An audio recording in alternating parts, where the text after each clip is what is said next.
तो पीएम किसान योजना रे बढ़िला 2000 टंका तो आपण माने 6000 टंका पाउथे तो वर्ष को मिलिबो 8000 टंका। तेबे चलंतु संपूर्ण अपडेट मु आपण मानकु देखै दउची लाइव प्रमाण। तेबे ओडिसा रे जो चासी भाई माने अछंती तो मोर जो माने सब्सक्राइबर अछंती तो से माने वीडियो टी एक गुरुत्वपूर्ण वीडियो तो निश्चित भाव आपण माने जानतु ते 6000 जगह रे वर्तमान 2000 अधिक पाइबे। तेबे चलंतु संपूर्ण अपडेट मु आपण मानकु देई दउची। तो ये देखिपे जी कि भजनलाल शर्मा अच्छा राजस्थान मुख्यमंत्री। तो देखो ये प्रदेश सरकार द्वारा किसान को समग्र उत्थान की दिशा में पीएम किसान सम्मान निधि में 2000 रुपये की वृद्धि की गई है, जिससे किसान के लिए केंद्र सरकार की 6000 रुपये की सालाना राशि बढ़कर अब हुई 8000 रुपये।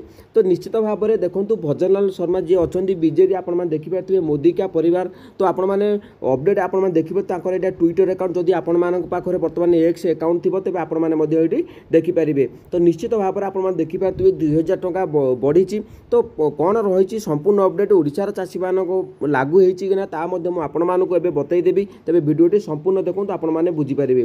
तेज जहाँ भी किसी अपडेट आसे सर्वप्रथम मो चैनल आपको प्रथमे सर्वप्रथम जानवा पाइबे।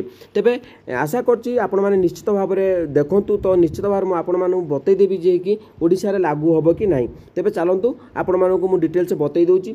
तो ये आपण माने देखि पार्थिबे वर्तमान समस्त अपेक्षा करछन्ती पीएम किसान राशि बढ़िबो बोली। तो आपण माने समस्त भी अपेक्षा करथिले जेहेतु तृतीय थर मोदी सरकार पुनर्बार सरकार क्षमता को आसीचंती। तो निश्चित भाव में भजनलाल शर्मा जी राजस्थान मुख्यमंत्री अच्छे तो राजस्थान पर घोषणा कर देइछन ऑलरेडी 6000 पाउथिले ताकर राज्य सरकार मध्य 2000 देबे। तो बर्तमान केंद्र सरकार मध्य बाकी अच्छी। तो निश्चित भाव में केंद्र सरकार निश्चित भाव में बढ़ाई घोषणा हम।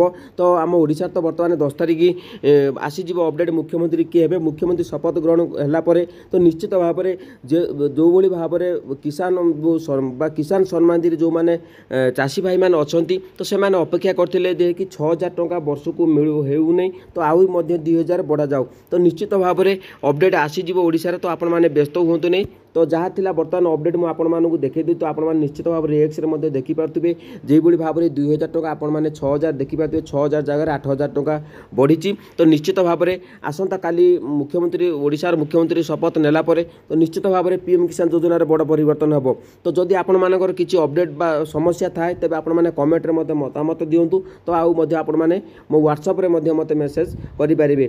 तो निश्चित भाव में आपण मानकु नेक्स्ट वीडियो बतईदेवी। तो पीएम किसान जो फाइनल डेट केबे मिलिबो आसंता काली वीडियो आसु। तो आपण चैनल को सब्सक्राइब करंतु। जदि मो वीडियो आपण मानकु भलो लागुची मो चैनल को आपण माने सब्सक्राइब करंतु। देखंतु आपण मानकर मतामत दियंतु।